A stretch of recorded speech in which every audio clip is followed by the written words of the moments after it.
On est parachat Lech Lecha, et il y a un sujet dans cette paracha, la question combien il faut aimer l'argent, combien il faut aimer ou détester l'argent, ou bien combien il faut prendre l'argent comme quelque chose d'important. Mais on verra. Je vais commencer par une petite histoire et je vais finir avec cette même histoire. Je l'ai raconté ce matin à mes enfants quand je les ai amenés à l'école. C'est l'histoire, comme ça, des gens qui ont passé la Shoah. Et après qu'ils ont passé la Shoah, ils sont montés en Eretz Israël. Et dans le bateau, il y avait une dame qui se tournait tout le temps et elle disait « Vous avez vu mon sac? Vous avez vu mon sac ?» Au début, ils pensaient qu'elle a perdu son sac. Mais au fur et à mesure du voyage, ils ont vu qu'elle a un problème. Elle avait l'air, dans tout, elle était normale, mais comme ça, de temps en temps, ça lui prenait un truc, une folie. Vous avez pris mon sac, vous avez pris mon sac. Et bon, elle est arrivée en Eretz, elle s'est installée dans une Keïla. Et un jour, les gens du Kahal sont venus, se sont plaints chez le Rav. Il faut vérifier qu'est-ce qu'elle a. Comme ça, d'un coup, deux fois chaque Shabbat, elle se tourne et elle cherche son sac. Il y a un problème. Alors le Rav, il a convoqué, il lui a demandé qu'est-ce qui se passe. Elle lui a dit tout simplement que quand elle était dans le ghetto à Varsha ou je sais pas où, les Allemands arrivaient et tout, ils prenaient les bébés et machin. Donc qu'est-ce qu'elle a fait? Elle a fait 2 sacs, où dans un elle a mis des draps, des machins, elle a caché son bébé, et dans l'autre elle a caché tout son argent, des diamants, des pierres précieuses, elle avait des perles et des très, très beaux trucs. Et chaque fois elle partait, elle fermait le sac et elle se cachait. Et voilà qu'une fois, par la précipitation, à la place de prendre, elle ne pouvait pas prendre les 2 sacs. Elle a vu qu'ils vont l'arrêter, c'est trop. Alors elle a pris un à la place des 2, et elle voulait prendre bien sûr le sac où il y avait le bébé. Et elle s'est trempée. Elle a pris le sac avec les diamants, elle est partie, Mistamak, les Allemands, ils ont pris le bébé, et elle s'est retrouvée qu'avec le sac des diamants. Et chaque fois, toute sa vie, ça l'attrapait, elle s'en voulait, elle disait « Waouh, où est mon sac, où est mon sac ?» Et le Rav, quand il a écouté ça, après quelques semaines, il a utilisé ça en tant que parabole. Que des fois, un homme, les gens, ils oublient leurs enfants. Et ils prennent à la place de ça le sac des diamants. Waouh, waouh, waouh, waouh, waouh. Ça veut dire que des fois, il faut savoir qu'est-ce qu'on change à cause de l'argent. Des fois, malheureusement, j'entends des gens qui ont divorcé à cause de l'argent. Des gens qui n'ont pas éduqué à cause des enfants. Des gens que personnellement, eux, ils ont fait des choses très graves et très tordues, qui les ont infectés toute leur vie à cause de l'argent. En fait, ils ont changé le sac et ils s'aperçoivent que très très tard. Et là, dans la paracha de cette semaine, ce message, il ressort énormément. Une grande partie de la paracha, après qu'on parle des épreuves de Avraham Avinu, qu'Avraham Avinu a eu 10 épreuves, Ba'asara Nisyonot, Nitnasa Avraham Avinu. Avraham Avinu a eu 10 épreuves, Ve'amad Bekulam, et il a surmonté tous. Un moment, il y a eu cette guerre des rois. La guerre des rois, où les 4 rois sont rentrés à Sédom, et ils ont pris tout ce qu'il y avait là-bas. Surtout, ils ont pris beaucoup d'argent, et ils ont pris Lot avec eux. Et là, Avraham Avinu, qui se sentait un peu garant de son neveu Lot, il est parti, il a fait la guerre tout seul avec Eliezer et il a tout ramené. Et après qu'il a tout ramené, c'est marqué que Avraham Avinu a été accueilli par Malki-Tzedek. C'est qui Malki-Tzedek? Melech Shalem, le roi de Yerushalayim. C'était qui le roi de Yerushalayim à l'époque? C'était Shem ben Noach. C'était Shem. Shem il est sorti, il a accueilli, il a donné à manger, à boire à Avraham Avinu. Il lui a montré qu'il est d'accord avec lui, qu'il le soutient dans la guerre. Comme il a fait un peu Trump. Là, il est sorti, il a accueilli, c'est important. Rachid dit, il aurait pu. Est-ce qu'il est d'accord qu'il a quand même fait la guerre? Il y avait de ses enfants. Shem, il avait beaucoup d'enfants. Non, il est sorti, il a soutenu. Et Avraham Avinu lui a rendu aussi. Il a pris le maaser de tout ce qu'il avait pris dans la guerre, récupéré. Vaïten lo maaser mikol, il lui a donné maaser. Pourquoi? Même si Avraham Avinu avait l'intention de rendre tout l'argent à Sédom, et il y avait beaucoup, beaucoup d'argent à Sédom. C'était une ville tellement riche, j'ai lu un peu, une ville tellement riche que même dans la terre, ils trouvaient des miettes d'or. Quand tu arrachais un radis, tu gagnais, il y avait de l'or. Et là-bas, ils faisaient rentrer que les gens qui avaient la carte Platinium. Hein, il y avait pas, on pouvait pas rentrer assez d'hommes. Pourquoi? Il y avait tellement d'argent et on pouvait même ramasser dans son jardin. Comme ça, il dit un midrash, on pouvait tellement ramasser de l'argent ils ont interdit aux gens de venir habiter, de machin. C'était que les gens très riches. Donc, il y avait beaucoup d'argent. Abraham Avinu, il a dit, je ne veux pas de cet argent. Comment? Il y a tellement d'argent. Il a donné le maaser, parce que ce qui est au ciel, ça, j'ai pas le droit de toucher. C'est pas à moi. Mais le reste, il a tout rendu à Meler-Sdom. Pourquoi?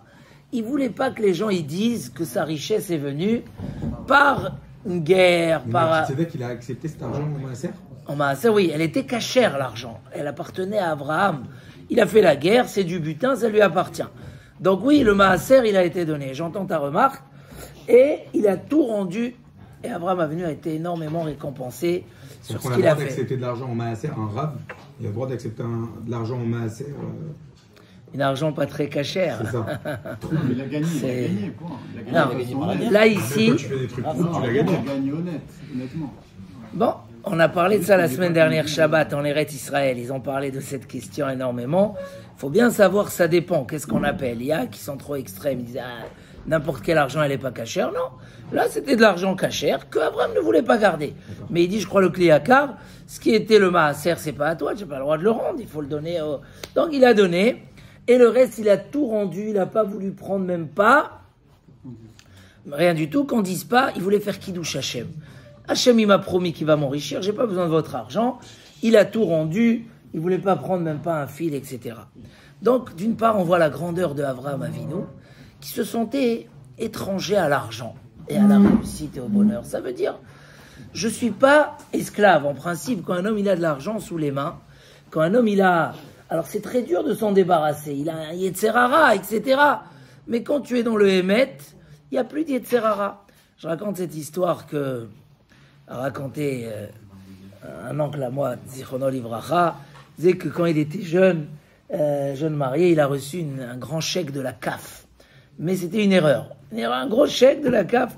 Alors il a raconté qu'il était parti chez mon père, qui était Rosh Shiva jusqu'à 120 ans, Bezrat Hashem, et il lui a dit, qu'est-ce que je fais avec ce chèque? Je rends pas, il est déjà venu, c'est-à-dire, j'ai pas volé, mais qu'est-ce que je fais?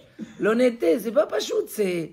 Alors, mon père, il lui avait répondu, il lui avait dit, regarde, avant que tu étudies du moussard, de la morale, c'est très dur, il y a une épreuve. Va étudier sur le sujet de la émouna, du bitachon, que ce qui doit nous arriver. Et tu verras, après, il n'y aura plus d'épreuves. Il dit, Béhémet, il est parti, il a étudié 1 heure dans les livres de Moussard sur la vérité. Il a dit, après, même pas, j'ai senti une épreuve, j'ai refait une enveloppe, j'ai renvoyé, je dis, vous êtes trempé, machin, etc. C'est pas pachout. On vient pas maintenant demander à un homme d'être un ange. Mais quand un homme y sent, c'est pas cachère, et il doit dire le Hémet, eh ben il doit dire le Hémet. C'est ce qu'il a fait Avraham Avinu. La première question qu'on demande à l'homme après 120 ans, Nasata venatata be'emuna. Est-ce que tu as fait avec honnêteté? Et là, je vous dis, Béhémet Rabotai, j'ai dit ça dans la halakha l'autre jour, ici, à la fin de la tfila. Je crois que rien que la halakha qu'il y a ici, ça vaut la peine de venir prier ici, rien que pour ça. Parce que on a parlé de ça, de cet argent. Des fois, les gens, ils se font leurs calculs tout seuls.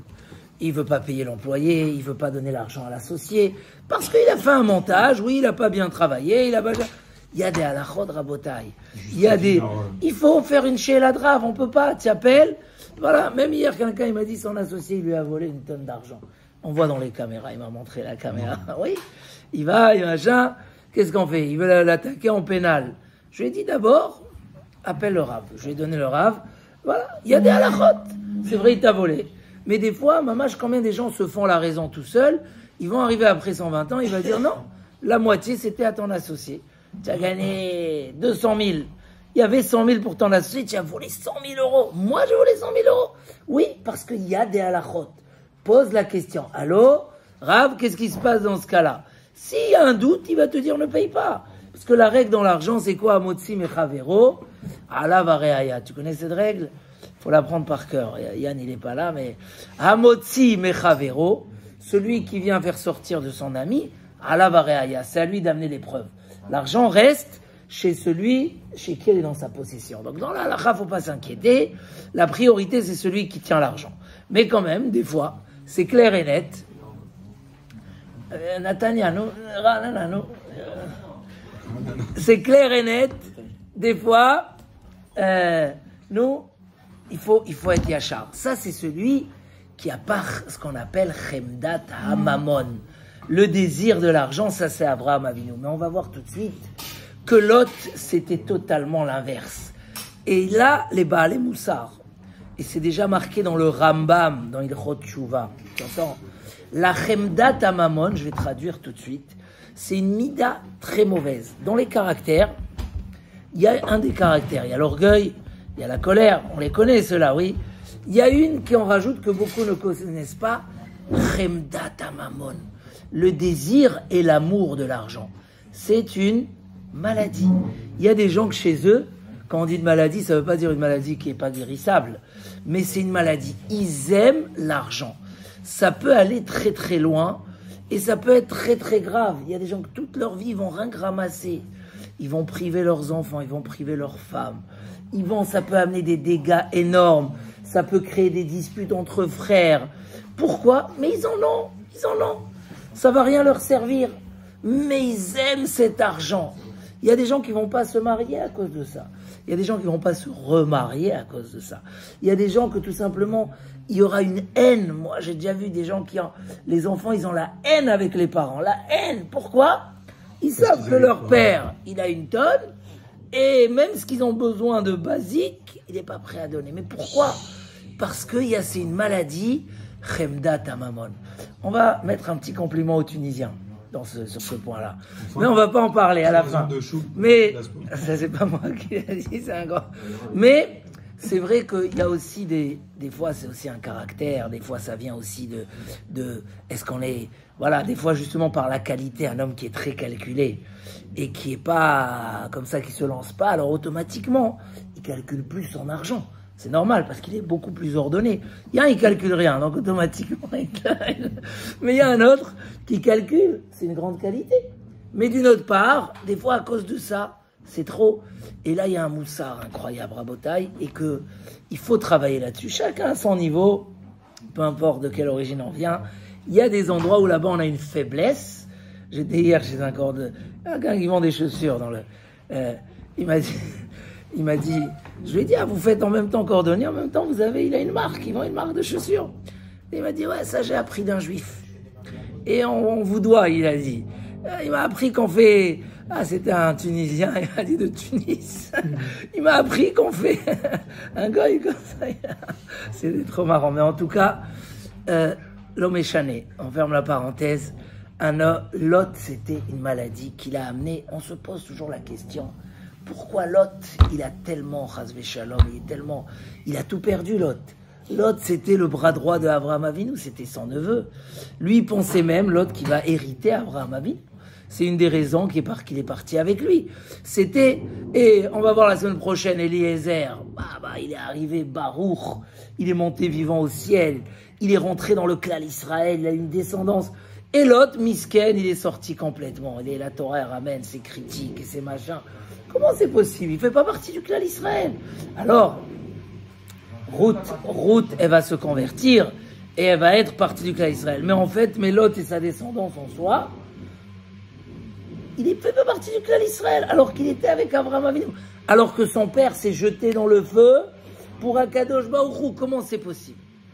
En fait, Rashi, sur la paracha, Abraham Avinu, il est venu chez Lot, il lui a dit, écoute, viens, on se sépare. On est des frères, viens, on se sépare. C'est très étonnant. Abraham Avinu, même le Midrash, il dit à Abraham Avinu, mais toi, tu rapproches tout le monde à la Torah. Ton neveu, tu le renvoies. Mais si Abraham Avinu l'a renvoyé, c'est que c'était plus possible. Rashi dit, Dieu s'est dévoilé à Abraham Avinu après que Lot est parti. Il dit, Rashi, tant que le rachat était avec lui, ça y est, Hachem, il voulait plus. C'est quoi la condition qu'il a fait? Ça y est, il ne faut pas le rapprocher. Alors, tout de suite, on va voir, je raconte, Enachinami, tu as raison. Et Rachid dit, après que le rachat il est parti, Dieu il a recommencé à parler à Abraham Avinu, parce que jusqu'à là, il ne voulait plus parler à Abraham Avinu, parce qu'il y avait Lot avec lui. Tellement, qu'est-ce qui a explosé? C'est au retour de l'Égypte. Quand on est retourné d'Égypte, Lot il est revenu avec beaucoup d'argent, parce que Paro, il a aligné, il a donné à Abraham. Je ne sais pas si vous avez entendu les 5 minutes de Torah sur celui qui honore sa femme. J'ai fait cette semaine, il y a des gens à 5h du matin, ils ont mis c'est dans la paracha que celui qui honore sa femme, il devient riche. Hachem en abracha metsuya bebeto shel adam et la bizrut ishto. Bon, regardez, écoutez-le, je l'ai fait cette semaine, mais en tout cas, Paro, il a donné à Abraham une richesse, à Lot, et Lot, il est revenu avec du troupeau, etc. Il a commencé à goûter au goût de l'argent, et là, il a commencé à faire des calculs. Hachem, il a donné la terre à Abraham. Moi, je suis le seul héritier d'Abraham pour l'instant, donc, et il a commencé à faire brouter ses animaux dans les champs des autres. Gézel, Abraham, ils avaient tous des muselières pour pas manger. Là, alors Abraham, il a dit, les bergers d'Abraham, ils leur ont dit, c'est assourd, c'est Gézel, c'est assourd de voler. Ils ont dit, non, mais la terre, elle est à nous, etc. Abraham, il a dit, c'est pas possible. Il n'a pas voulu écouter. Donc Abraham, il a dit, moi, je peux pas rester avec un voleur. Je suis là pour être Mekadesh Shem Shamaim, je veux pas. Et là, il a pris la décision de se séparer de l'autre. On ne sait pas, il y a une marloquette entre les Acharonim, si l'autre, au début, il était cachère, ou il y a un Sifteh Chachamim qui dit que non, depuis le début, quand il a accompagné Abraham, c'était par intérêt. Il a dit, Abraham, il n'a pas d'enfant, il a 75 ans, vaut mieux être à côté de lui, comme ça, s'il y a besoin d'aller chez le notaire. C'était même, il y a qui disent que depuis le début, il était avec des mauvaises intentions. Il aurait pu avoir enrogé parce que son père, il est mort en Kiddush Hashem, alors que... Il aurait pu, mais bon, tu vois que ça n'a pas, oui, Abraham Avinu va le sauver, va rester garant à côté de lui, mais l'autre a complètement dévié. Donc il y a qui disent qu'il est parti, il y a qui disent qu'au début il était cachère, mais dès qu'il a touché à l'argent, alors ça y est, il a tourné, comme dit le Messilat Yesharim, il dit Roubam ba Gezel, la majorité des gens, font des erreurs de Gezel. Roubam, il dit Messilat Yesharim, parce que l'argent, un homme, il est tellement tenté qu'il se trouve des autorisations. Et il dit même des gens tzadikim, même des gens de haut niveau, mais quand ils ont une épreuve d'argent, alors ils vont chercher des autorisations. C'est ce qu'il a fait. Et là, ce qu'il y a de plus étonnant, tellement l'argent, elle a emporté à Lot, que Abraham Avinu lui a donné le choix. Qu'est-ce qu'il aurait dû dire? Excuse-moi, tonton, j'ai fait une erreur, je vais arrêter. C'est tout, l'histoire, elle est finie. Non, il est parti, où il est parti? À Sédom. Il a vu là-bas, il y a les riches. Oui, mais tu vas aller là-bas, vers chez Sédom, juste après. Raïm vachataim lachem meod. Qu'est-ce que tu vas habiter? Des fois, je dis à quelqu'un, il dit, je vais aller habiter dans le 16e, je sais pas. Mais est-ce que tu as un Beth Knesset là-bas? Non. Alors, Baruch Hashem, aujourd'hui, il y a beaucoup de Beth Knessiot, magnifique. Mais des fois, les gens, ils vont n'importe où. Je dis, tu peux pas aller habiter là-bas. Mazé. C'est risqué. Là, la Torah dit, chez Sédom, Raïm vachataim. Il a vu l'argent, il a dit, moi, c'est l'argent. L'argent, c'est l'argent. Il a décidé. Ça lui a coûté très cher. À tel point qu'il amène un midrash, le Rav Rosenblum, que tous les gens de Sédom, quand ils ont vu la guerre, ils se sont sauvés. Ils ont dit... Alors les autres, ils sont venus, ils ont pris tout l'argent, mais au moins ils sont... Qui ne s'est pas sauvé? Il y a un. L'autre, il a dit, moi, je peux pas. Ils me prennent avec mon argent, mais des fois, il y a des gens, ils se font menacer pour leur montre. Ils sont prêts à mourir. Écoute 50 000, mais qu'est-ce que je peux faire? Tu es en danger. Non, il dit non, il n'y a pas, je meurs, La Chemdat Amamon, ça peut aller très très très loin. Il est resté. Et on va revoir dans la paracha de la semaine dernière qu'à cause de ça j'ai entendu de Rav Rosenblum, il dit, à cause de ça, il a perdu sa femme. Comment? Quand ils sont venus les anges pour le sauver de Sédom, ils lui ont dit, c'est marqué Vaït Mahmea. Comment on lit ça? Il y a une chalchelette. Vaït Mahmea, le valque. Il s'est attardé. Jusqu'à qu'ils ont dû l'arracher. Il n'arrivait pas à laisser son argent. À cause de ça, le déluge a déjà commencé là-bas à Sédom. Sa femme, elle s'est tournée, elle est morte. S'il serait sorti rapide, il aurait sauvé sa femme. Mais quelque part, pour lui, c'était plus important que tout. Rabotaï, ça a l'air d'être de la dracha, parce que c'est ce qui s'est passé.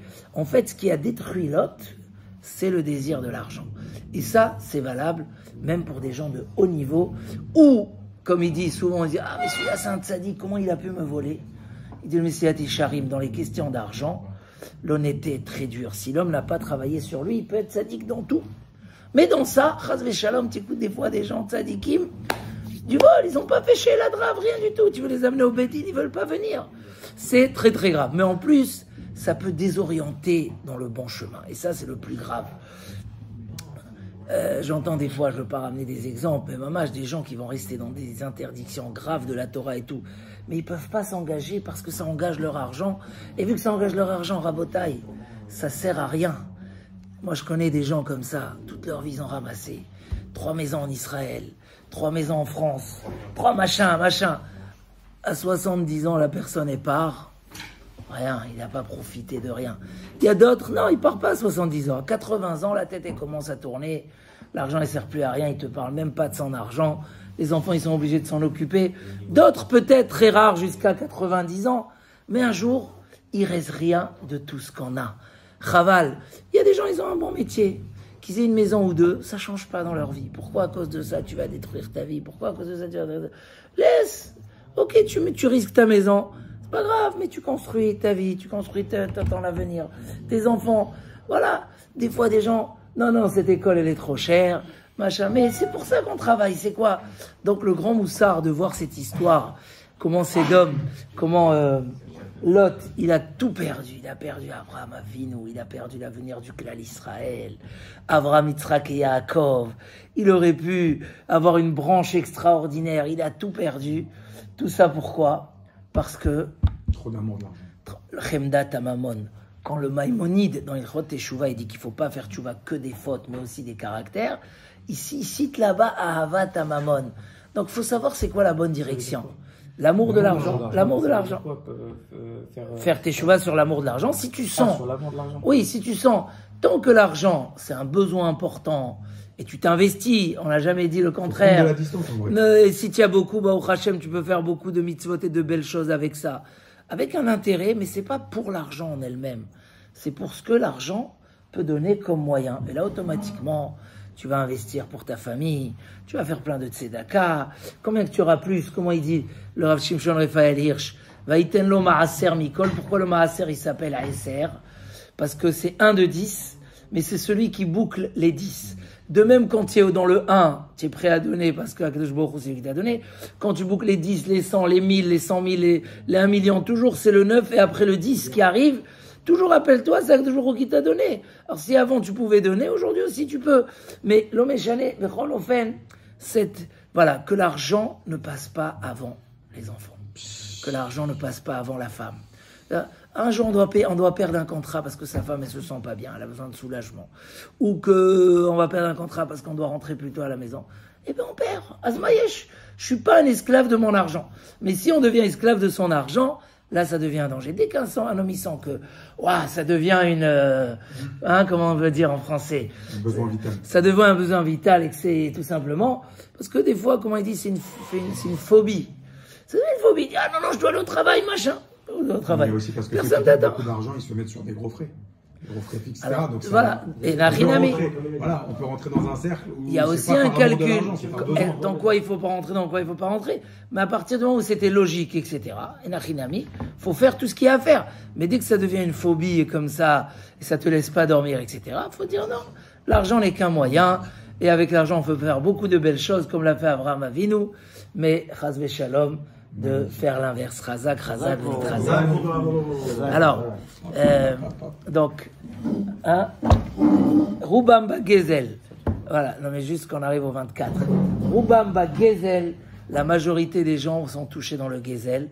Et nous, on peut arriver après 120 ans et dire, Nasata venatata be'emuna. Est-ce que ton machin c'était Emet? Oui, tu peux dire, voilà, une fois j'aurais pu gagner autant, mais j'ai dit le Emet. Une fois j'ai perdu, et quand même j'ai dit le Emet. Si on est capable d'arriver à cette situation-là, alors, Baruch Hashem, pas rien que l'argent ne nous aveugle pas, mais au contraire, il nous aide à voir mieux, à faire mieux, à évoluer mieux. Chazak, chazak,